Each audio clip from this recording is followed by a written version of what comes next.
Bueno, vamos a comenzar una nueva serie, ya terminamos la anterior, la milagrosa existencia de Israel, y esta se llama la profecía final de Israel. La profecía final de Israel, ¿a qué me refiero? A la profecía de las 70 semanas de Daniel. Abran sus Biblias, Daniel capítulo 9, 24 en adelante. Es muy importante, estando en Israel, que ustedes adquieran un mayor conocimiento, porque desde el Bereshit, apúntalo, Génesis es Bereshit, Bereshit con B grande en el hebreo, hasta el Apocalipsis. Ya el Apocalipsis pues ya está en griego, pero desde el Génesis hasta el Apocalipsis está Israel. Comienza Israel, ¿verdad?, cuando Dios llama a Abraham, y termina el Apocalipsis con 280 citas del Antiguo Testamento. Entonces es lógico que un cristiano que ha entrado a este libro maravilloso, porque Cristo fue judío, la primera iglesia fue judía, los apóstoles eran judíos, y nos han dejado un legado a nosotros, los gentiles, para que nosotros podamos aprender de ellos lo que nos dejaron escrito y que podamos entender no solamente su cultura, sus costumbres. Ahora que están aquí, les aseguro, en Israel vas a comenzar a leer la Biblia de una forma diferente. Ya vas a ver Capernaum, pues a Capernaum, ¿verdad?, nos viene el Caná, y comenzamos ya a ubicarnos un poco más dentro de la estructura histórica y geográfica y arqueológica de las Sagradas Escrituras. Entonces es maravilloso. Estos viajes a Israel son tan importantes, y finalmente pues aquí vamos a vivir eternamente, ¿verdad? Claro que después bajará la Nueva Jerusalén, pero aquí estaremos en el milenio reinando con Jesucristo y el rey David como gobernante de Israel. Así que será maravilloso el futuro que nos espera a todos los que seguimos a Jesús. Vamos a dar lectura a este pasaje, pero quiero comenzar desde el versículo 20. Daniel 9, versículo 20 al 27, porque vamos a cubrir este pasaje en dos conferencias, la de hoy en la noche y la terminaremos en Jerusalén. Dice así: aún estaba hablando y orando y confesando mi pecado, está hablando Daniel, y el pecado de mi pueblo Israel, y derramaba mi ruego delante de Jehová mi Dios por el monte santo de mi Dios. Aún estaba hablando en oración cuando el varón Gabriel, a quien había visto en la visión al principio volando con presteza, vino a mí como a la hora del sacrificio de la tarde, y me hizo entender y habló conmigo diciendo: Daniel, ahora he salido, o sea, bajó desde el cielo Gabriel, he salido para darte sabiduría y entendimiento.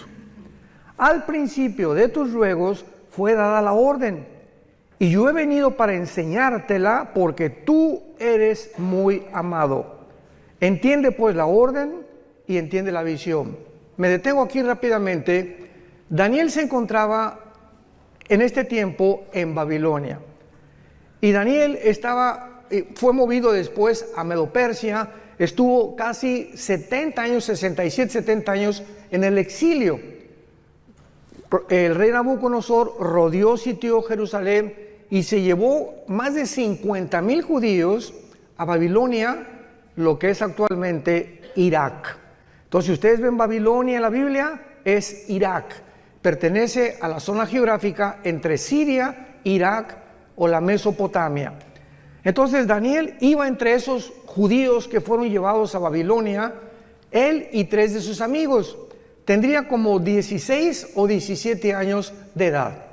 Y en el capítulo 1 de Daniel vemos que el rey Nabucodonosor se fija en ellos, parece que eran muy bien parecidos estos muchachos, se distinguían de muchas personas, y los agarró el rey Nabucodonosor y los apartó y dio órdenes a su jefe y les dijo: a estos muchachos entrénenlos.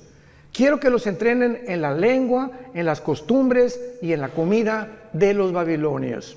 Sin embargo, Daniel, a esa edad tan temprana, tenía convicciones profundísimas acerca de la santidad y del temor de Dios. Entonces ellos oraron y decidieron no participar de los alimentos, porque ya saben que los judíos comen kosher o kosher, y muchas cosas estaban contaminadas como el puerco, etcétera, etcétera, y todavía estaban bajo la ley. Entonces se negaron a comer esas cosas y le pidieron al guardia de la capitán del rey Nabucodonosor que les perdonara, que les diera la oportunidad de comer puras verduras y puras ensaladas, y que los probara dentro de 2 o 3 meses para que demostraran que iban a tener más salud que todos los demás. Bueno, pues Dios les dio gracia y así fue, y Daniel y sus amigos comieron una comida vegana en aquel tiempo y fueron realmente con mucha más salud que todos los demás que les rodeaban.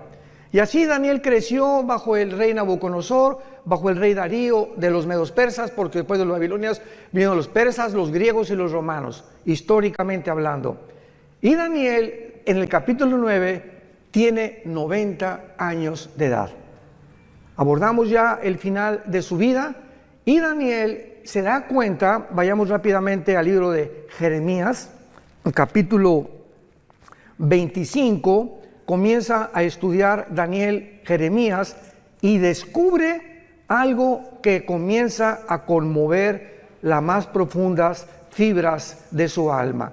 Dice Jeremías 25, versículo 14: y toda esta tierra será puesta en ruinas y en espanto, y servirán estas naciones al rey de Babilonia 70 años. Y cuando sean cumplidos los 70 años, castigaré al rey de Babilonia y a aquella nación por su maldad, ha dicho Jehová, y la tierra de los caldeos, y la convertiré en desierto para siempre.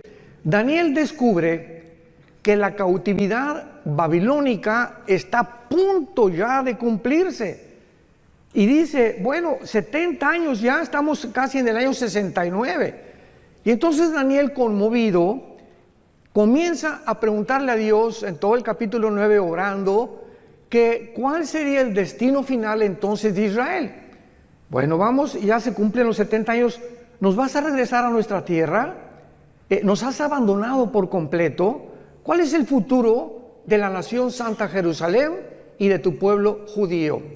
Y entonces Dios manda al ángel Gabriel, y Gabriel trae la respuesta de Daniel, porque durante 3 semanas Daniel se la pasó ayunando, buscando a Dios en oración para poder obtener una respuesta satisfactoria de parte de Dios. Entonces el ángel Gabriel se le aparece a Daniel y le revela el ángel Gabriel toda la historia de Israel hasta la segunda venida de Jesucristo. Le dice todo lo que tiene que pasar Israel a través de la historia. Y cuando nosotros en el siglo XX y XXI somos testigos del regreso de judíos en el 48 y lo que está pasando ahorita y lo que se aproxima, somos los testigos de que solo Dios pudo haber puesto la historia en esta secuencia y en esta cronología sobrenatural.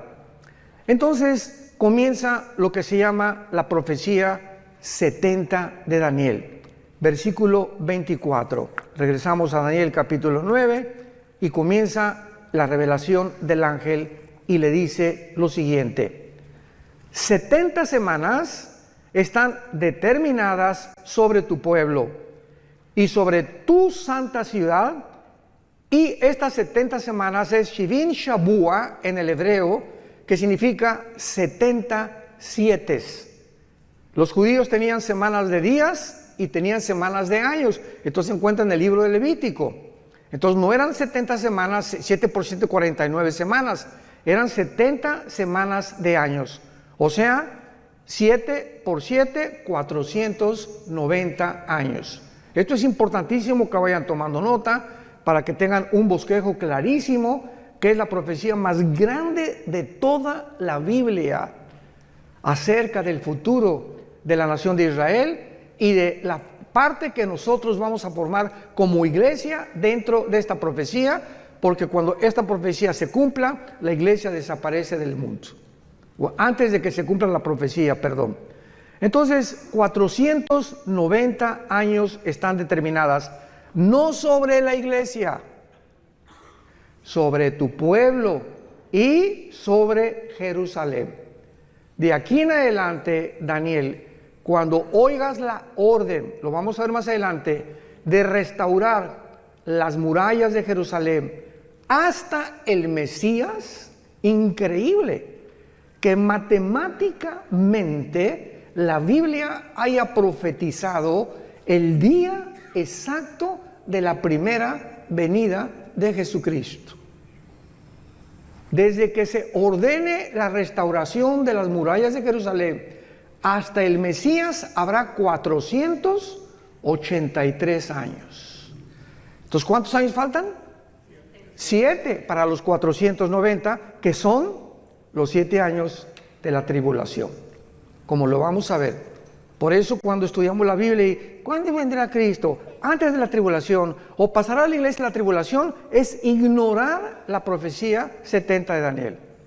Entonces hay cantidad de gente que se atreve a predicar barbaridades sin tener las bases claras de las profecías bíblicas. 70 semanas están determinadas sobre los judíos y sobre Jerusalén. Número 1, veamos las 6 cosas que se tienen que cumplir. Número 1, para terminar la prevaricación. 2, poner fin al pecado. 3, expiar la iniquidad. 4, traer la justicia perdurable. 5, sellar la visión y la profecía. Y 6, y ungir al Santo de los Santos. Sabe pues, le dice el ángel, y entiende que desde la salida de la orden para restaurar y edificar Jerusalén hasta el Mesías habrá 7 semanas y 62 semanas, y se volverá a edificar la plaza y el muro en tiempos angustiosos, y después de las de 62 semanas se quitará la vida al Mashiach, a Mashiach, a Mashoch, como dicen en hebreo, mas no por sí, y el pueblo de un príncipe que ha de venir destruirá la ciudad y el santuario, y su fin será con inundación. Hasta el fin de la guerra durarán las devastaciones. Y por otra semana, o sea, por 7 años, que una semana tiene 7 años, confirmará el pacto con muchos. A la mitad de la semana hará cesar el sacrificio y la ofrenda. Después, con la muchedumbre de las abominaciones, vendrá el desolador, que es el anticristo. Lo vamos a ver todo esto, hasta que venga la consumación y lo que está determinado se derrame sobre el desolador. Así pues, esta profecía que se conoce como la profecía de las 70 semanas de Daniel es revelada al profeta Daniel para que él pueda conocer claramente qué es lo que Dios tiene destinado para esta nación de Israel. Y esta es la razón por la cual nosotros como cristianos sabemos que después de la guerra del 48 que regresaron ellos, para que esto se cumpliera, Israel tenía que regresar. Si no hubiera regresado Israel en el 48, ninguna profecía de los últimos tiempos, todas relacionadas con la nación de Israel, no se hubieran podido cumplir. Entonces, el hecho que hayan regresado el 14 de mayo del 48 y esta nación se haya convertido en un estado libre, independiente y soberano en un día, el fenómeno ya lo vimos, más grande de la historia, ninguna nación en un día se ha conformado, nos habla que comienza el reloj, la cuenta regresiva de Dios. Ya más adelante veamos que Cristo profetiza, ¿verdad?, la señal de la higuera, que cuando la higuera reverdezca, que es Israel, no pasará una generación sin que esto o estas profecías se cumplan. Muy bien, ahora veamos los detalles punto por punto de esta profecía. 6 cosas le menciona el ángel Gabriel para que se cumplan los 490 años. Número 1, terminar la transgresión. Hay un grupo, quiero explicar esto, hay un grupo de cristianos, hermanos nuestros, y pues hay algunas perspectivas diferentes en muchos pasajes de la Biblia, no esenciales ni relacionados con la salvación. Por ejemplo, Dentro del cristianismo hay cristianos que creen que se pierde la salvación. Y si tú crees que se pierde la salvación y yo no creo que se pierda la salvación, es una doctrina no esencial, aunque va a detener el desarrollo de tu comprensión de muchas cosas, pero nos vamos a ver en el cielo. Finalmente, ¿no? Hay cristianos que creen que todos tienen que hablar en lenguas y otros que no, que el don de lenguas es para ciertas personas. Y si tú sigues creyendo eso, digo, vuelvo a repetirte, ¿no? Vas a tener que algún día recuperar la razón y entender que no es así, porque es clarísima 1 Corintios 12, que Dios reparte en particular como Él quiere, ¿no? Pero nos vamos a ver en el cielo también, de todas maneras. Entonces, hay cristianos que creen que esta profecía ya se cumplió y que dicen, bueno, pero ¿cómo es posible que cuando Cristo muere en la cruz no se haya cumplido la expiación de la iniquidad, la transgresión de Israel, poner fin al pecado, etcétera, etcétera? Porque esto tiene que haberse cumplido cuando Cristo se cumplió para gentiles y judíos. ¿Cuál es el problema o cuál es la razón por la cual hay una parte del cristianismo que interpreta de esta manera esta profecía? Es muy fácil la respuesta. Se llaman o cristianos reformados o dispensacionalistas. Entonces, el dispensacionalismo, la palabra dispensación significa administración o la economía de Dios para poder administrar las diferentes fases de las épocas de toda la Biblia, desde Adán hasta la segunda venida de Cristo. Entonces, estos hermanos enseñan claramente de que Israel ya pasó, que ya Dios no tiene nada que ver con Israel, que llegó a la iglesia y la iglesia tomó el lugar de Israel, y que la iglesia va a reinar y va a vencer el mal antes de que Cristo venga, y que va a haber una gran Argentina para Cristo, no sé cuándo han oído eso, México para Cristo, España para Cristo. La Biblia no habla de ningún avivamiento mundial antes que venga Cristo. Los avivamientos que va a haber antes que venga Cristo, el arrebatamiento, van a ser como el de Asbury. Hace poco vieron ustedes en Kentucky, ¿no?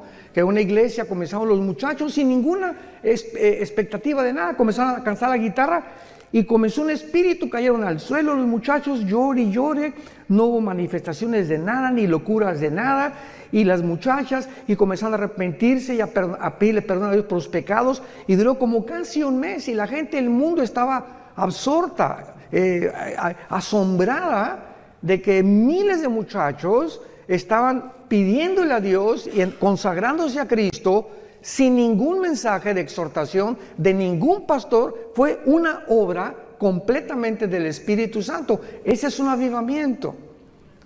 Entonces, así como sucedió ahí, va a suceder en pequeñas iglesias en el mundo. Hay un remanente en todas las iglesias, hay un remanente de verdaderos cristianos santos y que siguen a Jesucristo. Así como en todas las iglesias del mundo entero, casi la mayoría de los que asisten no son cristianos, personas que nunca se han arrepentido de sus pecados, pero van a la iglesia y diezman y hacen esto y el otro, y vuelvo a repetir, de lunes a viernes viven como el anticristo. Jamás sin tener fruto, siguen con su amante, siguen con la fornicación, siguen con esto, siguen con por aquí, por allá, y se dicen cristianos. Pero esto está escrito, que la maldad tenía que crecer dentro de la iglesia, iba a leudar la vida de muchos cristianos, que iban a ser arrastrados por el mundo, y cuando venga Cristo se quedarán en el arrebatamiento, y ahí descubrirán que nunca realmente siguieron a Jesús. Muy bien. Entonces, cuando la Biblia dice que se va a terminar la transgresión, Dios no ha terminado con Israel. Siempre que he tenido discusiones en programas de televisión o en entrevistas, le digo a mis hermanos pastores que discuten o que alegan o que tenemos debates, Romanos 9, Romanos 10 y Romanos 11 son 3 capítulos suficientes en el Nuevo Testamento para testificar que Dios no ha acabado con Israel. Cristo rechazó a Israel y están en la banca. Y estamos en el partido, la iglesia, ahorita estamos ahí en el Estadio Azteca jugando. Pero va a tocar el silbatazo el árbitro y vamos a salir todos los que participamos en el juego y la banca va a entrar al partido final, que es Israel en la tribulación.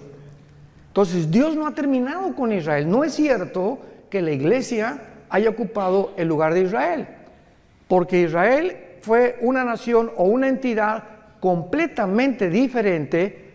Jehová el Padre era el esposo de Israel. Todo esto es simbólico. La iglesia es la novia de Cristo. Israel nunca fue la novia de Cristo. Israel nunca estuvo en el cuerpo de Cristo. Israel nunca fue enterrada y resucitada y sepultada porque el Mesías no había venido. Entonces nosotros somos completamente diferentes. Y esto lo explica claramente el capítulo 2 y 3 del libro de los Efesios. Que ahora la iglesia, ¿verdad? Que un misterio del Antiguo Testamento de la iglesia no existía en el Antiguo Testamento de la iglesia. Ignorar estas verdades y estas doctrinas lleva a muchísimos hermanos a trazar la palabra de verdad chueca. Y con el tiempo, ¿verdad? Pues ya estudiamos un poco más y vamos comprendiendo la palabra de Dios. Entonces, por ejemplo, dice en Zacarías, veamos estas verdades acerca de la conversión final de Israel. Entonces, la muerte de Cristo quita las transgresiones de nosotros, pero Israel le rechazó como Mesías. Y de Cristo en nuestros días, todos los judíos que aceptan al Mesías forman parte de nosotros. Forman parte de la iglesia. Se les llama judíos mesiánicos. ¿Se acuerdan de la barca, el que comenzó a cantar? Era judío y no le dio vergüenza, gloria a Dios. Y enfrente de todos, yo soy judío mesiánico. Creo que Jesús es el Mesías. Y como él se calcula que hay actualmente 185,000 judíos de papá y de mamá, que creen que Jesucristo es el Mesías. Pero finalmente, o sea, es un remanente. Pero esos judíos que se llaman mesiánicos forman parte de la iglesia, porque ahora en la iglesia no hay judío, ni griego, ni gentil, ni español. Ahora somos todos el mismo cuerpo de Cristo. Ya no hay acepción de personas. En el Antiguo Testamento solamente los judíos. En el Nuevo Testamento de todas las nacionalidades del mundo. Pero Dios no ha terminado con Israel. Y veamos en Zacarías 12 de qué forma la Biblia nos muestra claramente que en la segunda venida de Cristo se van a arrepentir. Dice así, Zacarías 12, 10 y 11. Y derramaré, está hablando de todo este pasaje, Zacarías 12, 13 y 14, habla de la segunda venida y del Armagedón y del tiempo del milenio. Derramaré sobre la casa de Israel, dice la Biblia, espíritu de gracia y de oración sobre la casa de David, sobre la casa de David y sobre los moradores de Ecatepec, dice. No, ¿verdad? Ni de Toluca. Sobre los moradores de Jerusalén, espíritu de gracia y oración, y mirarán a mí, a quien traspasaron, y librarán y llorarán como llora por hijo unigénito, afligiéndose por él como quien se aflige por el primogénito. Esto no ha sucedido por el amor de Dios. Y luego si lees Apocalipsis 1, 7 y 8, y mirarán al que traspasaron y llorarán, se vuelve a repetir el apóstol Juan, lo que dice 600 años el profeta Daniel, que cuando Cristo venga, ¿con qué él era el Mesías? Y imagínense nada más la frustración que tendrán, que le negaron, se fueron en contra de él, persiguieron a sus hermanos, nos persiguieron a nosotros, y se encuentran con Jesucristo, es el Mesías. Porque ahorita los judíos ortodoxos que ustedes ven, los de negro, que traen como caireles así, con sombrero, todos de negro vestidos, ¿verdad? Caminan así. No pelan a nadie, no se voltean a nadie, son los fariseos, los shabarín del siglo XXI. Así eran los fariseos en el siglo de Cristo, orgullosos, y esto y el otro, y por aquí y por allá, y no tenían empatía por nadie. Una mujer ahí llorando, no le hacían caso, te acercabas a ellos y te miraban así. No han cambiado absolutamente nada. Y ahora que vayamos a Jerusalén, cuando vayamos al muro, vamos a ir al muro de los lamentos, van a verlos a todos ellos, ¿no?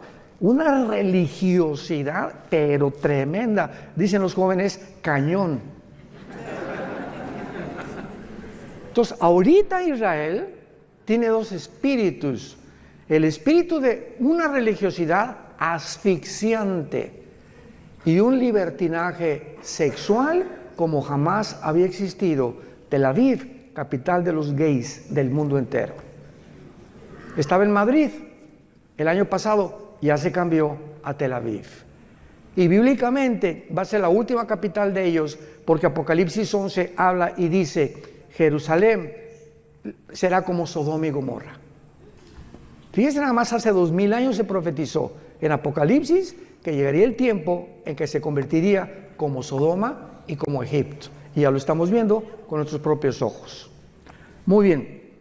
Y dice el capítulo 13 de también Zacarías, versículo 1, y en aquel tiempo, está hablando el mismo tiempo, cuando venga el Mesías, habrá un manantial abierto para la casa de David y para los habitantes de Jerusalén, para la purificación del pecado y de la inmundicia. Hasta que venga Jesucristo en la tribulación, van a ser purificados, van a enfrentarse con la limpieza de sus pecados. Es la primera condición de la profecía de Daniel, terminar la prevaricación. Y en el capítulo 14 de Zacarías, esto es precioso porque habla de la segunda venida de Cristo, Zacarías 14, versículo 4, y se afirmarán los pies, está hablando cuando venga Cristo, en aquel día, sobre el monte de los olivos, cuando venga Cristo, ¿dónde va a poner sus pies?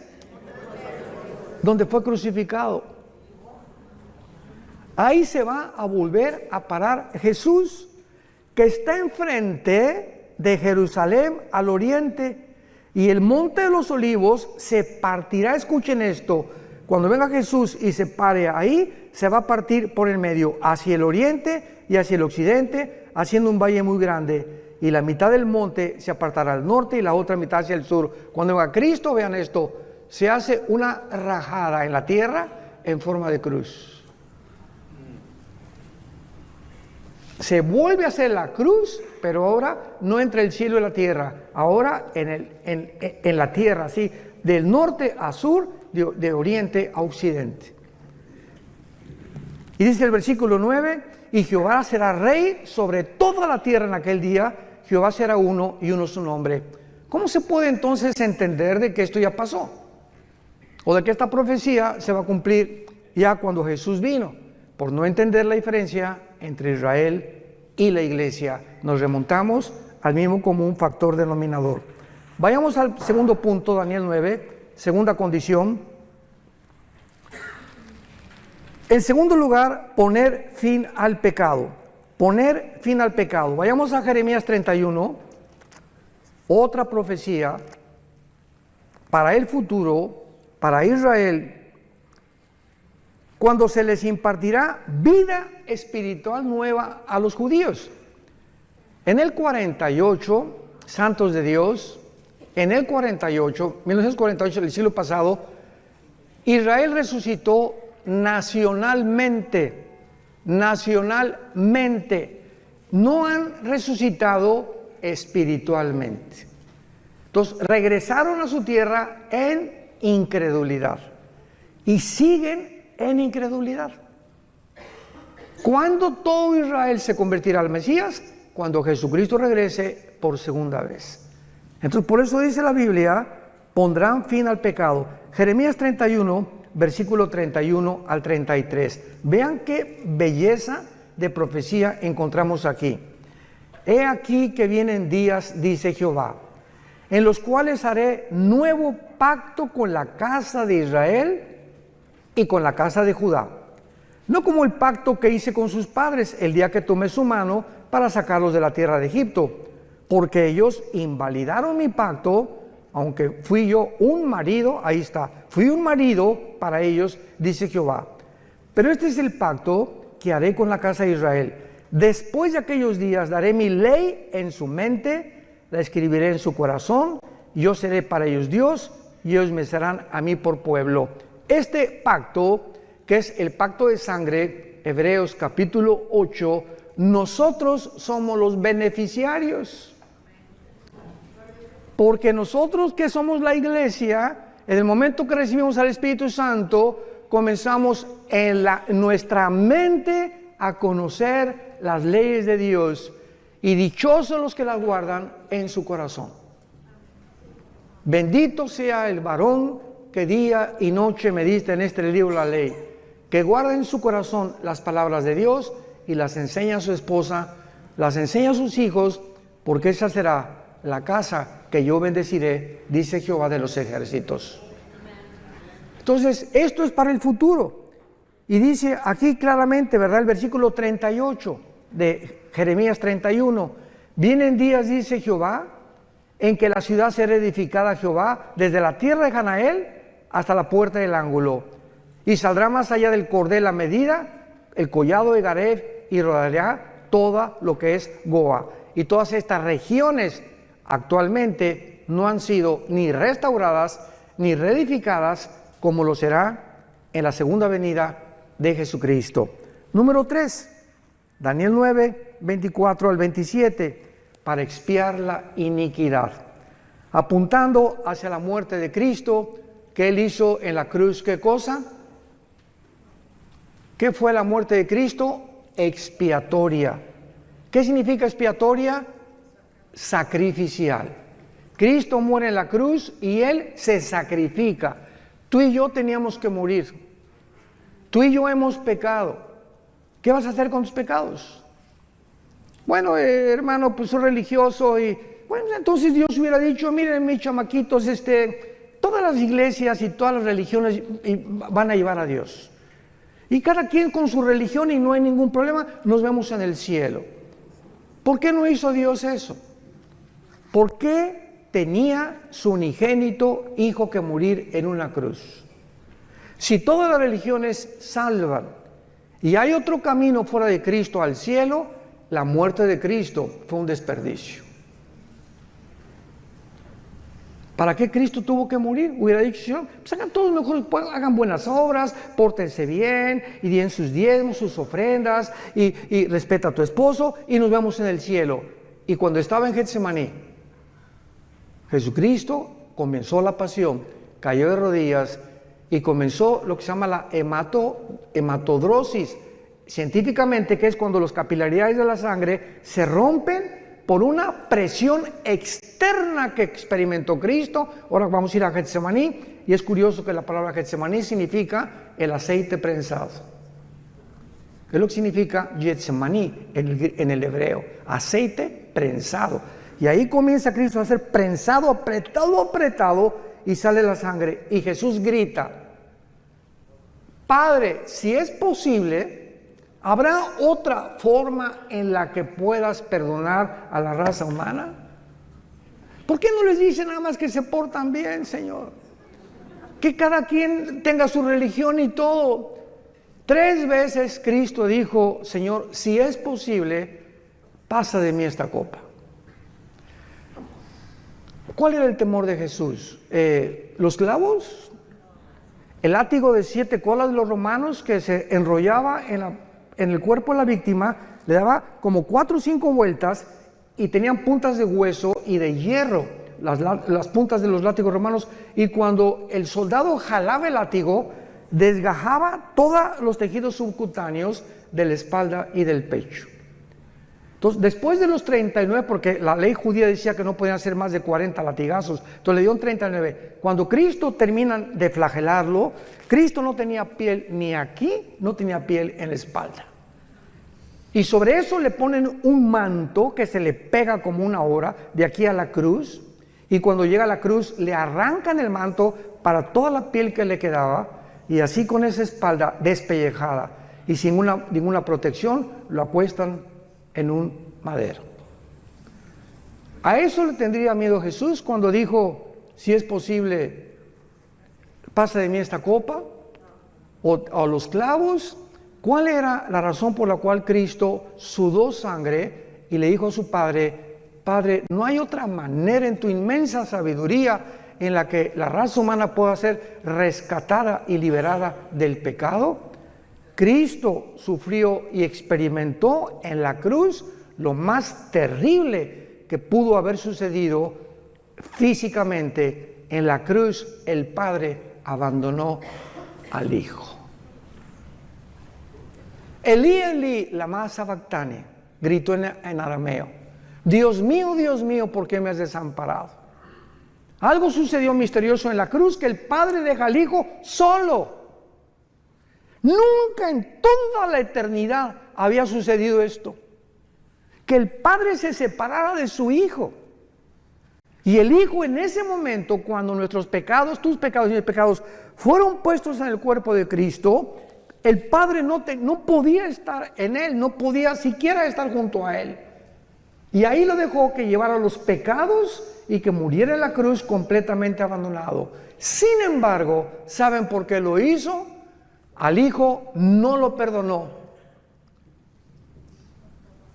para perdonarnos a nosotros. Lo que Él pagó y lo que nosotros merecíamos, lo puso sobre su Hijo. Y a nosotros sí nos perdonó. Y estará con nosotros para siempre, porque de tal manera. ¿Ya entiendes ahora el versículo Juan 3:16? Porque de tal manera. No hay otras palabras del Espíritu Santo, de tal manera. No se puede pronunciar lo que sucedió. De tal manera nos amó Dios. Tan grande, no hay palabras para escribir, que Dios amó al mundo, que nos dio a su Hijo unigénito. Para que cualquiera de ustedes que crea en Él no se pierda, mas tenga la vida eterna.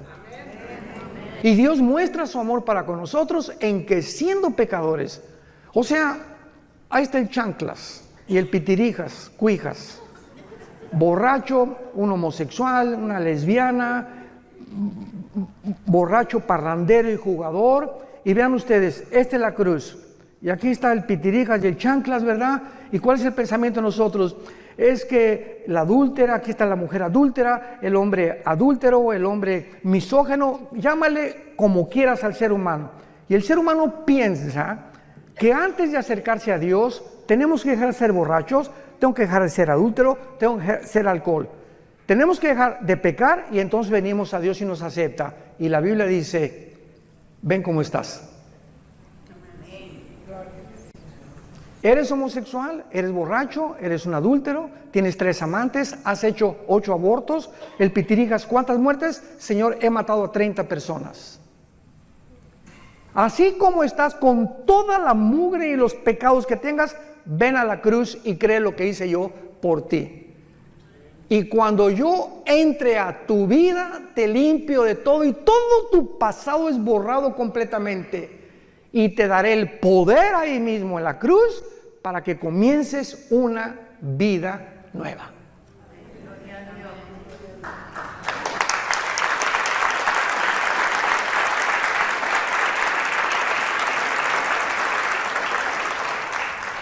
¿Saben ustedes cuál es la palabra que no se encuentra en ninguna religión?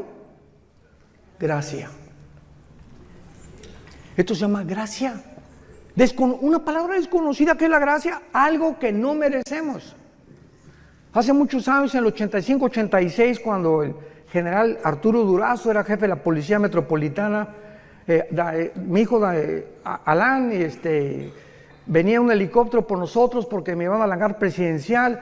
El jefe tenía un escuadrón de helicópteros Durazo en aquel tiempo, en los 80s, y el jefe del escuadrón de helicópteros de la policía, y lo voy a decir porque se está muriendo mi hermano Roberto Barragán, fue a un estudio de nosotros de Apocalipsis, se llama Apocalipsis en un estudio, se convierte y le lleva al general Durazo un cassette mío, de una conferencia, creo que fue día después de la muerte, algo así. Y entonces el general Durazo le dice al teniente coronel Roberto Barragán: tráeme a ese, me decía, Alducino, tráeme a ese Alducino para que venga aquí. Y juntó a Lino Ventura, al jefe del servicio secreto en aquel tiempo, al jefe de seguridad en el hangar presidencial. Oye, que quieren que les un mensaje a todos. Y estaban todos sentados en desayuno en el hangar presidencial. Bueno, pues al se acordar de esto, ¿verdad? Prediqué ahí, a la salida dije: a ver dónde me escondo. Prediqué de qué le sirve al hombre ganar el mundo si pierde su alma. total que fue impactado el general Durazo y de ahí, ¿te acuerdas? Nos llevó al colegio de la policía, al desierto de los leones. Y a todos los meros de rango más alto de la policía les predicamos también. Bueno, para no ser tan largo el cuento, yo le dije, general, a mí me interesa predicarle a los presos, porque teníamos un ministerio en Santa Marta, Catitla, en la Penitenciaría Federal y en la cárcel de mujeres, en la carretera que lleva hasta Puebla, Calzada Zaragoza. Y entonces nos mandó un helicóptero y a todo eran 1,636 presos en ese tiempo, y ordenó el general Durazo al general de la prisión, que también era policía, que los juntara en el patio a todos. Y después de que hicimos ese evento, todos los presos así, ¿verdad? Y rasgados, y ves en el video que tenemos ahí, pero así unas caras, y conforme iba pasando el mensaje, ves cómo se les iban suavizando las caras, se convirtieron 1,150 presos. 1,150 presos. Y al final llega uno y se acerca conmigo y me dice, oiga, pastor, quiero contarle algo. Sí, con mucho gusto, venía pero bañado en lágrimas. Y me dice, fíjese que yo estoy aquí en la prisión por un asesinato. Yo soy gatillero a sueldo de Veracruz, donde dicen que la vida no vale nada. Y me mandaron, desde los 12 años me contrataron para matar personas. Desde los 12 años. Y yo llevo hasta ahorita 27 asesinatos. Vine hace algunos meses a México comisionado para matar a un político y en el periférico se me atravesó alguien, saqué la 38 y lo maté. Por ese asesinato me agarraron y estoy aquí en la cárcel, no por los otros 27 que yo debo. ¿Usted cree que Dios me puede perdonar? Y le dije, si tus pecados fueran como el carbón, como la blanca lana, vendrán a ser. Eres hijo de Dios y todo tu pasado está borrado. ¿Y saben qué es lo que pasa? Que los fariseos dicen, ay sí, qué fácil. No, pues ¿sabes una cosa? Contéstale, no fue así de fácil. Al Hijo de Dios le costó su vida en una cruz.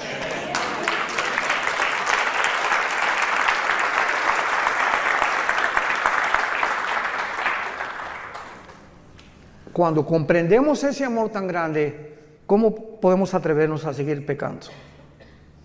¿Cómo podemos atrevernos a creer que nos puede ir bien cuando nos ha sacado Dios de la mugre del basurero donde estábamos todos y creer que todavía el mundo nos tiene algo que ofrecer y no seguir las pisadas de Jesucristo? ¿Cómo podemos ser tan locos dentro del cristianismo de creer que el mundo tiene algo todavía mejor que Jesús? En tercer lugar dice la Biblia, para expiar la iniquidad. En cuarto lugar, traer la justicia perdurable. Esto se refiere al reinado milenial cuando venga Jesucristo.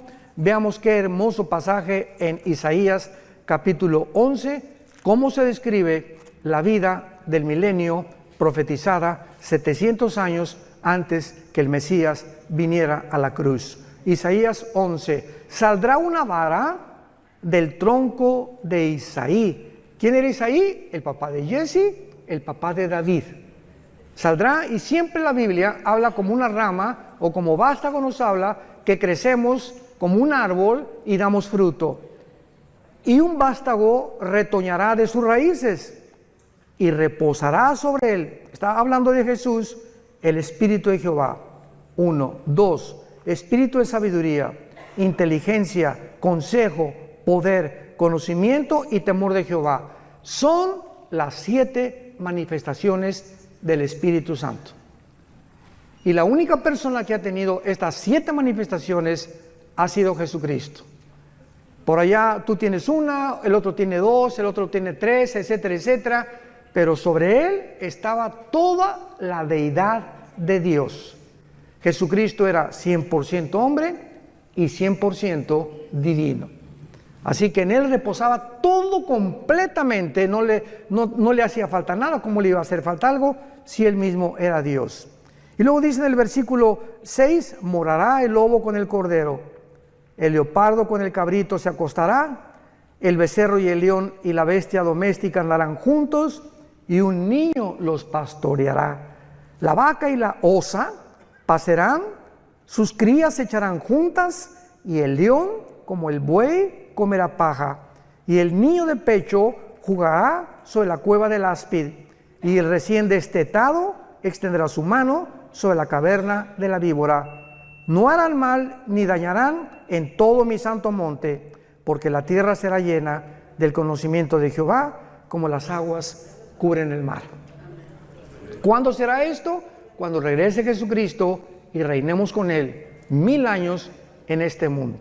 Verán las serpientes jugando con los niños recién nacidos, el león jugando con un corderito, una osa con una vaca no se la va a comer porque se perderá la ferocidad. Las espinas no tendrán, las rosas no tendrán espinas, los alimentos, los reptiles y las arañas no tendrán veneno. ¿Cuándo fue esta infección de la creación?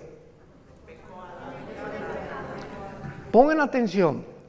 Aquí están Adán y Eva, rodeados de rosas sin espinas, leones que no muerden, tigres que no muerden, osas que no muerden, rodeados de una creación perfecta. El momento en que esta pareja o la primer representante de nosotros desobedecen a Dios, cuando fueron creados Adán y Eva, tenían un ADN, el ácido desoxirribonucleico, que está en cada una de las células al 100%. Tenían un conocimiento impresionante de Dios. Eran perfectos. Y en el momento que pecan ellos, se reduce nuestra ADN casi un 90%. Decía Alberto Einstein que él creía que aproximadamente el ser humano tiene una capacidad intelectual, o el IQ, como le llaman, el coeficiente intelectual, desarrollado hasta un 8 y muy difícil un 10%. Imagínense la cantidad de información que perdimos por el pecado.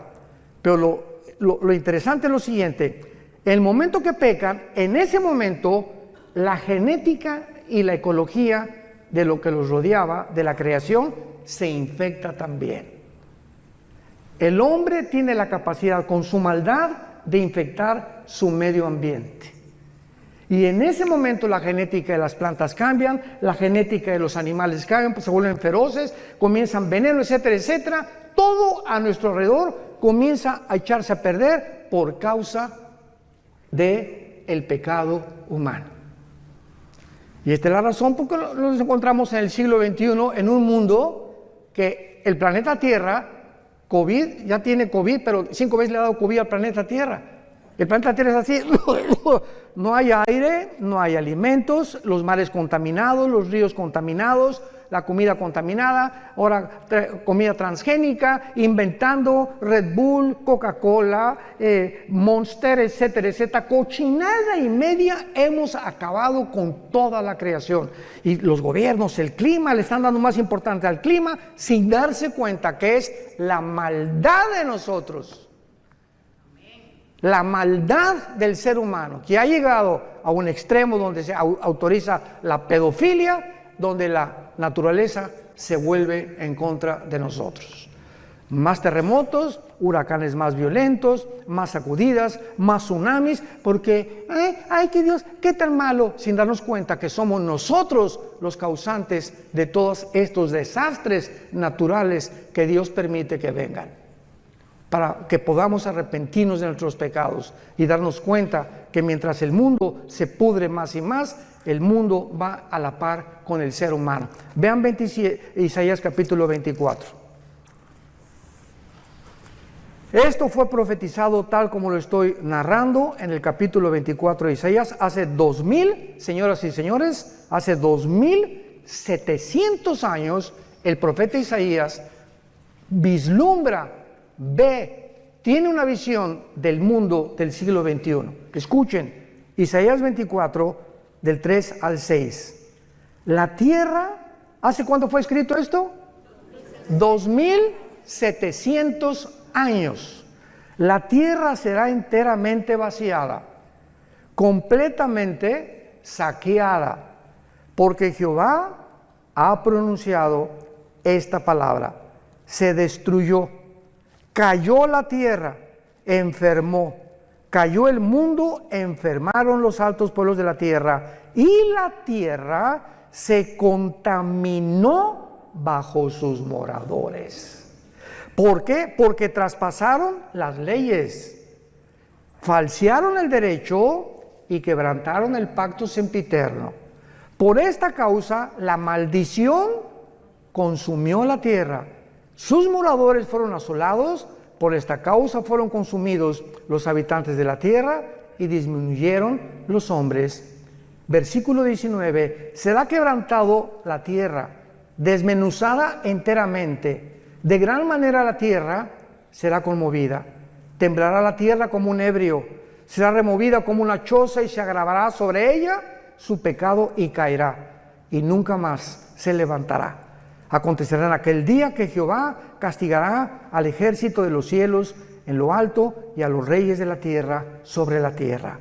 Y serán amontonados como se amontonan los encarcelados en mazmorra, y en prisión quedarán encerrados y serán castigados después de muchos días. La luna se avergonzará, el sol se confundirá cuando Jehová de los ejércitos reine en el monte de Sión y de Jerusalén, y delante de sus ancianos sea glorioso. 3 razones se mencionan por los cuales el mundo caería. Número 1, hemos falseado el derecho. Cuando Dios nos creó, marcó una línea y dice el Señor: no cruces esa línea, no cruces el alto. Cuando se prenda la luz amarilla, detente, porque si te pasa la luz amarilla, tienes probabilidades de causar un accidente, lastimarte tú y tu familia. De la misma forma, hay leyes espirituales. Nunca tengas sexo fuera del matrimonio. No cometerás inmoralidad. No desearás la mujer de tu prójimo. No fornicarás. No cometerás adulterio. El sexo fue diseñado dentro de la dimensión del matrimonio, nada más. Nunca fuera del matrimonio. Respeta a tus hijos, enseña a tus amigos. Y estas líneas de la ética y de la moral las hemos traspasado como nunca en el siglo XXI, donde nos atrevemos a decir que hay más de 2 géneros y autorizar la pedofilia y bueno, tantas cosas que estamos viendo a nuestro alrededor. Hemos falseado el derecho. Número 2, dice la Biblia, quebrantaron el pacto sempiterno. ¿Cuál es el pacto sempiterno? El matrimonio. Es la institución más santa, más sagrada que existe desde el principio de la Biblia hasta el final de la Biblia. El matrimonio es la base, el bastión de toda sociedad. Matrimonios deshechos y perseguidos, la sociedad se tiene que desmoronar, como lo estamos viendo actualmente alrededor del mundo. Divorcios al por mayor. ¿Por qué? Por una ignorancia impresionante. El hombre no sabe cómo tratar a la mujer, y mujeres pues como Elizabeth Taylor, 9 maridos, la chulis. La mujer más bonita del siglo XX, 9 maridos. ¿Por qué? Porque pues Pepe no me gustó, Jorge no me cumplió el cargo que yo quería, y Calandrio tampoco me hizo esto, y el otro no me hace los huevos como lo hacía mi mamá, y busque. En los hombres la felicidad. Ahí está la mujer samaritana, 5 maridos, ¿se acuerdan? Llevaba 5 maridos la pobrecita, buscando y creyendo que un hombre u otro mejor matrimonio, otra mujer, te va a hacer feliz. ¡Qué cosa tan tonta del ser humano! Se calculan los psicólogos que el segundo matrimonio es peor y el tercero es peor todavía cuando hay adulterio y cuando lo hiciste por adulterio. ¿Cómo te puede ir bien en la vida de esa manera? Y creyendo siempre, no, esta mujer no, hay otra mejor, y esta está más guapo, y esta está más bonita, y esta está 20 años más chica que yo, y me voy con las chamaquitas, etcétera, etcétera. Esa es la mente sin freno, las pasiones desenfrenadas del ser humano que lo llevan a estrellarse contra la pared. Y hombres que pierden su esposa, pierden sus hijos, su trabajo, la vergüenza, simplemente por media hora de placer. Y por muchachas que creen con la cara del lobo y cocodrilo que tienes, que porque estás, ¿verdad? Como dicen en mi tierra, viejos rabo verdes. Y finalmente se encuentran con el juicio final de Dios, por haber violado el pacto sempiterno de Dios. No sé, se nos acabó el tiempo, vamos a continuar con esto en Jerusalén. Pero es importante que nosotros podamos ver esta profecía aunada a lo que estamos viendo, para que entendamos que Dios no ha acabado con esta nación. Y ahora nos trae a nosotros, no se imaginan la cantidad de viajes que hay aquí a Israel desde hace muchos años, ¿verdad? Como a todos los guías y a todos los judíos que me he encontrado en estos días por acá, mi esposo y yo teníamos 10 años que no veníamos a Israel. En 2013 fue la última vez que venimos. Alan viene más seguido, pero nosotros teníamos 10 años que no veníamos. Siempre les digo a todos los judíos, ¿sabes una cosa? Que es increíble cómo Dios los ama. Hoy Alan me presentó al gerente del restaurante, estamos platicando y me dice, ¿tú qué haces? Le digo, voy a enseñar hoy en la noche el libro de Daniel, las profecías de Daniel, y voy a enseñar que Israel, que Dios no ha acabado con ustedes, y se quedó así, porque él también se llamaba Gabriel. Le dije, voy a hablar del ángel Gabriel, tu pariente, le dije. Pero es maravilloso, ¿verdad? Porque ellos se sorprenden que nosotros tengamos un poco más de profundidad en la Torá o en la ley para ellos, que son los 5 libros de la Biblia, que ellos mismos y que los mismos rabinos. Porque dice 2 Corintios 3 que cuando se les caiga el velo van a convertirse. Y ahorita los judíos tienen un velo que les impide ver y entender la realidad de quién es Jesucristo.